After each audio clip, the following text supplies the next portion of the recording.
I know that Richard wanted to debate tonight the general reliability of the Gospels, and I'm really sorry that he's chosen to pursue that tack, despite our agreement that that wouldn't be the topic tonight. But let me just say a couple of words about this. In the first place, the vast majority of scholars do not think that the Gospels are of the genre of myth, but rather of historical biography.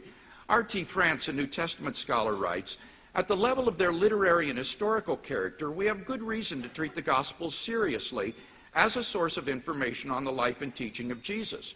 Ancient historians have sometimes commented that the degree of skepticism with which New Testament scholars approach their sources is far greater than would be thought justified in any other branch of ancient history. Indeed, many ancient historians would count themselves fortunate to have 4 such responsible accounts written within a generation or two of the events.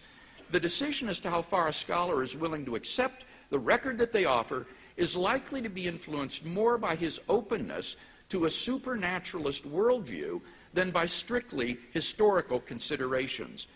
The majority of New Testament scholars today recognize that the Gospels are not of the genre of myth. They're of the genre of ancient biography. According to Craig Keener, a Gospel scholar, all 4 Gospels fit the general genre of ancient biography, the life of a prominent person. And these biographies have a historical interest. Keener says that the Gospels use recent traditions and that those that can be checked are careful in their use of sources suggests that the Gospels should be placed among the most reliable of ancient biographies. Just to take one example, the example of Barabbas, the acclamation of the people, acclamatio populi, played a significant role in Roman legal administration, and there are numerous examples of Roman magistrates who heeded a crowd's wishes. For example, in Egypt in AD 85, the Roman governor released an accused to the crowd, even though he deserved a scourging. And why couldn't someone in that time be named Barabbas? That would symbolize son of the father. There's nothing the matter with that as a Jewish name. So I don't think that you can impugn the evidence for the resurrection by a sort of general attack upon the Gospel's reliability. Most scholars think that the 4 facts that I outlined are part of the historical core of the Gospel, however you might want to judge other things in the Gospels. Now, before we look at those 4 facts, Richard did ask a general question. Why did Jesus appear only to the disciples and not to everyone? Well, the New Testament is clear that the purpose of the appearances was for commissioning the disciples for the task of world mission, not for convincing people in general that Jesus was risen from the dead. People who haven't yet heard the gospel won't be judged on the same basis as those who have. People will only be judged on the basis of the information that they have. Now, with that out of the way, let's look at those 4 facts on which I based my case tonight. First, the burial of Jesus. We saw that it was multiply attested, and that Joseph of Arimathea is the historical person who buried Jesus, and Richard had no response to either of these 2 lines of evidence. Secondly, I talked about the support for the empty tomb. First, the burial account supports the accuracy of the empty tomb story, no response from Richard. Secondly, I said the empty tomb story is multiply attested, both in Mark's pre-Markan Passion story and in independent sources. Here, Richard reiterated his point that the Passion story is constructed out of Old Testament motifs, and I think that's simply false. As Joel Green points out, studies of the use of the Old Testament at Qumran, among apocalyptists, and in post-biblical historiography indicate that biblical texts were adapted to fit events more readily than were events created to fit biblical texts. In other words, in light of the events that had happened, they would go to the Old Testament to look for proof texts for those events. They don't create the events out of the Old Testament texts. Moreover, the Passion narrative includes events for which no parallel exists in the Old Testament. For example, the anointing at Bethany, the sword incident at Jesus' arrest, Simon of Cyrene and his 2 sons, the tearing of the temple veil, and so forth. And finally, third, the Passion story did not use obvious motifs from the Old Testament. For example, despite Psalm 22 saying, "They have pierced my hands and feet," the Passion story doesn't say that Jesus was nailed to the cross. For all we know, he could have been tied with ropes. So they didn't use this Old Testament motif from Psalm 22 to create the Passion story. In any case, I also indicated that there are multiple early sources for the fact of the empty tomb.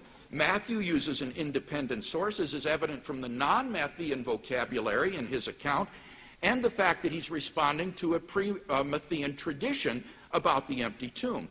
John is recognized to be independent of the Synoptic Gospels. Luke and John have the story of Peter and John visiting the empty tomb, thus indicating an independent tradition of Mark. The sermons in Acts are independent of Mark. And Paul's tradition is pre-Pauline. That's the point that Richard doesn't seem to understand. It's irrelevant whether Paul learned things by revelation. What he quotes in 1 Corinthians 15 is a pre-Pauline tradition that goes back within the first few years or even months of the crucifixion. So we have this wealth of multiple independent early attestation in support of the fact of the empty tomb. I mentioned that it was also attested by women witnesses, and Richard didn't respond to that point. Then fourthly, I said it's simple and doesn't show signs of literary embellishment. Here Richard says, well, yes, it does. It shows the reversal of expectations motif in the Gospel of Mark. I'm sorry, that's simply not true. There is no such reversal of expectation motif in the Gospel of Mark. Rather, as Robert Gundry points out in his commentary on Mark, Mark's Gospel is dominated by things happening just as Jesus predicted. It is all about the fulfillment of expectations. The final words spoken at the empty tomb in the Gospel of Mark are, just as he told you. So Richard's examples, I think, are just fanciful. They're in his own imagination only. Mark is not about the reversal of expectations, but the fulfillment of expectations.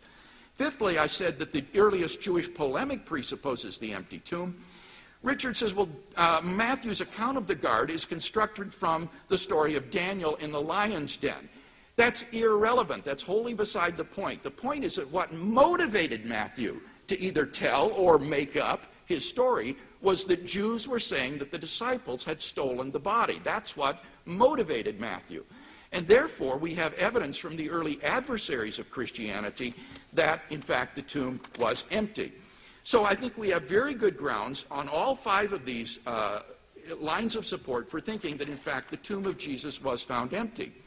I then argued that Richard's own attempt to undermine the empty tomb by appeal to Paul is ultimately vain because Paul himself believed in a transformation of the body in the tomb and therefore would believe in the empty tomb. Thirdly, we talked about the two lines of evidence in favor of the appearances, and Richard admits that these occurred. He merely tries to explain them away as hallucinations, and we'll deal with that in a moment. Finally, number four, the origin of the Christian faith. Again, we saw that what the disciples came to proclaim and believe was completely contrary to Jewish expectations, and therefore requires some sort of radical transformative experience to account for what happened to them. Now, given that those are the four facts that are accepted by the majority of New Testament scholars today for the reasons that I've laid out, the question then is, what is the best explanation of these facts? And here, Richard talks about hallucinations occurring, perhaps theft of the body or some such thing. I want to suggest that none of these naturalistic explanations really stack up when they're assessed by the criteria that I mentioned in my first speech. Just look at them. First of all, explanatory scope. The apparent death theory, the theft theory, the wrong tomb theory only try to explain the empty tomb. The hallucination theory only tries to explain the appearances. No naturalistic theory can explain all four facts before us. And as Richard says in another context, the sign of a good theory is its ability to explain all the data by the same single thesis. So the resurrection hypothesis exceeds these naturalistic theories in explanatory scope. Secondly, explanatory power.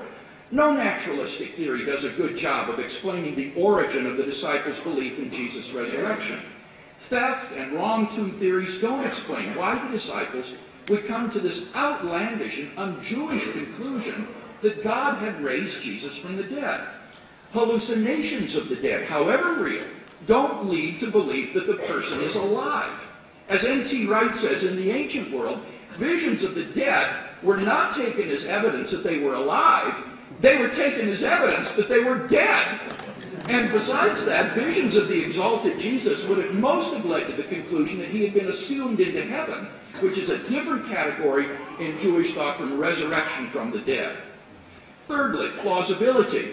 The apparent death theory is utterly implausible medically and physically. The pious theft theory is anachronistic in attributing to Jesus' disciples the motive to either fake his assumption or resurrection.